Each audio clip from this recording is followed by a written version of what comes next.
اللہ تبارک و تعالیٰ نے اس کائنات کو بنایا ہی اس لیے ہے تاکہ اس کائنات میں اس کے واحد ہونے کا، اس کے لا شریک ہونے کا اعلان کیا جائے، اس کی ہی عبادت کی جائے، اس کا ہی فرما بردار بن کر رہا جائے۔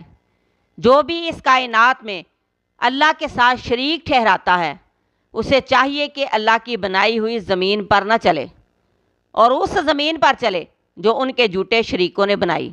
ڈھونڈے وہ زمین اگر مشرک کو مل جائے۔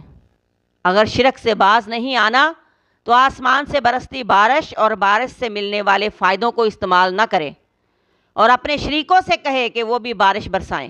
جھوٹے اور باطل بت سورج نکال کر چاند نکال کر دکھائیں۔ پوچھو ذرا کافروں سے، کیا ان کے بت یہ سب کچھ کر سکتے ہیں؟ ہوا چلا کر دکھائیں یا چلتی ہوا کو روک کر ہی دکھا دیں۔ بے شک اس میں کچھ شک نہیں، اس نظام قدرت کو چلانے میں کوئی بھی اللہ کے ساتھ شریک نہیں۔ اللہ اکیلا ہی اس دنیا کے کارخانے کو چلانے والا ہے۔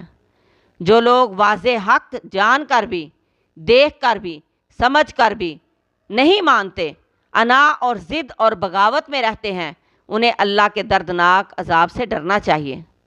یہ کائنات صرف اللہ کے کلمے کو بلند کرنے کے لیے بنائی گئی۔ اس کے کلمے کو بلند کرنے والے شہید ہوتے رہیں گے، لیکن اللہ کا نام، اللہ کا کلمہ کبھی کوئی ختم نہ کر سکے گا۔ جو ایسا کرنے کی کوشش کرے گا اس سے نمٹنے کے لیے اللہ ہی کافی ہے۔